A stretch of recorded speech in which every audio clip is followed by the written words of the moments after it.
Hello, good afternoon. Welcome to Communities Live here on Sheffield Live 93.2 FM.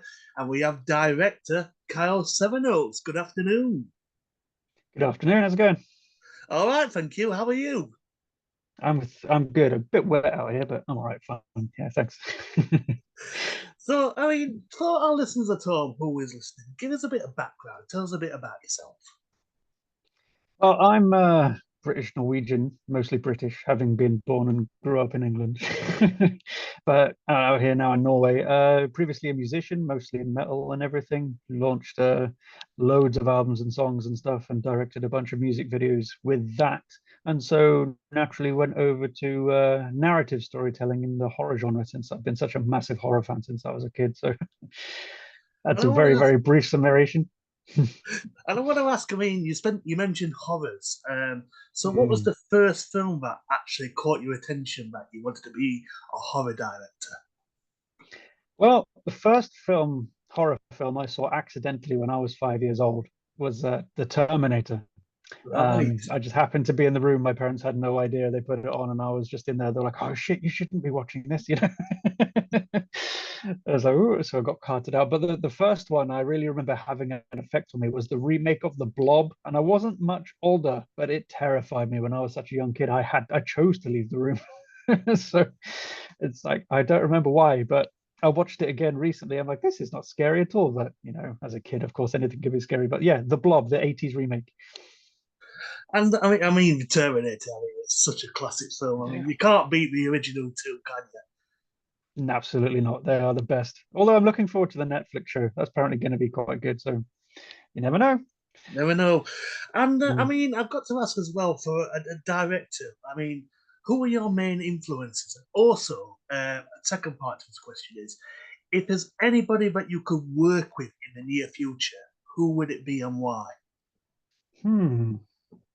That's a good question. I like that one. Main influences, I mean, for horror, it's stuff like Peter Jackson, the early stuff like Brain Dead and things like that, and Sam Raimi, Evil Dead, all those like early horror, John Carpenter as well, those early sort of early '80s things with the bright colors and the not taking themselves so seriously, being a bit campy, fun but gross, all that stuff is really, excuse me, it's really, really my house. But I think the person I would work with in the near future, that's a good question.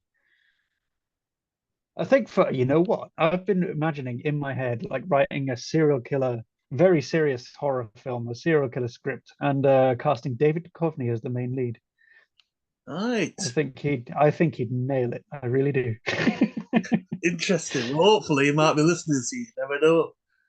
You never know. So, I mean, you mentioned so you've got a new project called A Taste in Music. So, without Yes. giving too much away, I mean, tell us a bit about the plot. What is it about? Right. Well, taste the music. Imagine you're a music producer, right? And you've sequestered yourself away in your remote cabin off the coast of Norway because that's where our location was on a teeny tiny island that's only accessible by boat when a giant cosmic storm hits the earth and transforms a bunch of electronic devices on earth into demons and all kinds of otherworldly things that are hell bent on eating you. That is the basic premise. What would you do? And what does our character do? So yeah, It, that's the basic premise. okay, interesting. And when's it available? I mean, is it available now, or Uh, is it still in like um, yeah, sorry. mm, Uh, is it still like in festivals? That's it. Got me eventually. yeah, we're still in the festival circuit now. Actually, there's a festival going on right now in Oslo. We had our Norwegian premiere yesterday, last night, and the reception was fantastic. We got a massive round of applause, and there were a bunch of people afterwards coming up to us telling us what a great job it was and how well they liked it and all this stuff. And all the people were screaming at the right time and laughing at the right time, and even at points I didn't expect, which was even better. So really, really had a good time. And late in October, we're screening at Ramaskrik, which is the biggest horror festival in all of Norway. So we're looking forward to that. And then afterwards, it will be out probably around Halloween time online, various places. So we'll be screaming about it from all of our various accounts. And I mean, after it comes out of festivals, I mean, will it eventually be on like any digital streaming platforms or DVD, Blu-rays? We're hoping to find a distributor to put it out on Blu-ray, hopefully, through these festivals and stuff. If not, it's definitely going to be out on streaming. We don't know quite which ones as of yet, but like I said, we'll be telling people about it closer to the date. Okay, and I want to talk a bit about how behind the scenes about making a taste in music. So, I mean, how long did it take to film? The actual shoot took 4 days over 2 weekends. Very, very long days, very, very late nights and early mornings. But yeah, about that. We had to travel from where we live just outside of Oslo to it's about 2.5 hour drive to the place where the boat is kept. Load our stuff on the boat, take a 20-minute boat ride out to this teeny tiny little island, and then unload all our stuff. And we had to do that twice. But we planned for everything very well, and we managed to keep it within the schedule. So well, I'm pretty happy with that. And I mean, what influenced you? What was the idea for a taste in music? I mean, and how long did it take for it to be put together? I mean, other than filming, I mean, like the Hmm. writing and the directing, the acting, and everything like that.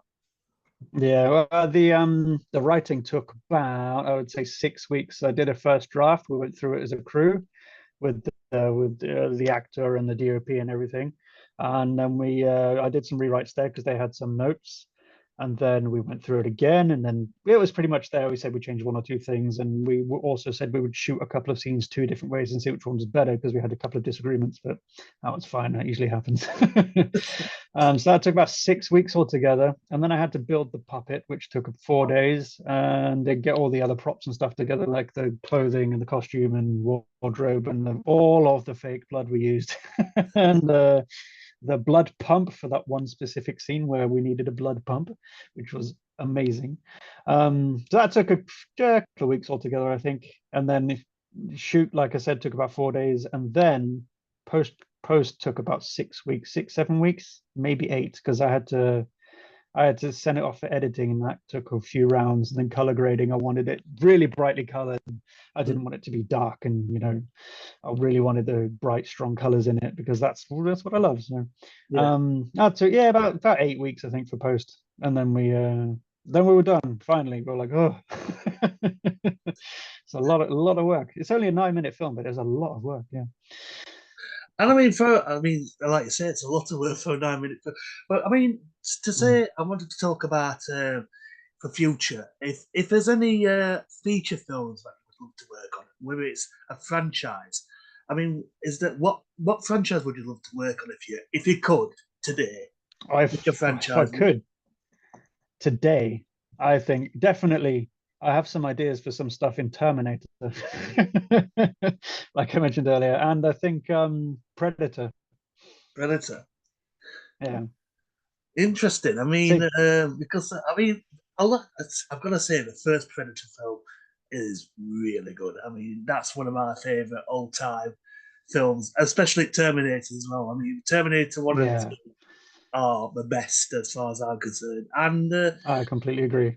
And I've got to ask. I mean, for our listeners at home who like want to break into directing, how difficult is it? And also, what advice would you give to our listeners? I think if you want to break into it, if you feel the calling to be a director, just gather some friends, get your phone, write a 2 minute script in one room and just shoot it with your phones and just see what happens. It doesn't really matter that it's a phone. Just do something and try and start in any way you can. Put it online and people might will take interest if it's any good. So just practice, practice, practice, practice. And if you're just starting now, don't be afraid to suck because you're going to. It's a part of the process. You're absolutely going to be horrible at it. You're going to make things that you do not like. But the great thing is you can just delete it and try again with a different, a different take on it. So just do the thing, make a really short film with two of friends in one room and go for it.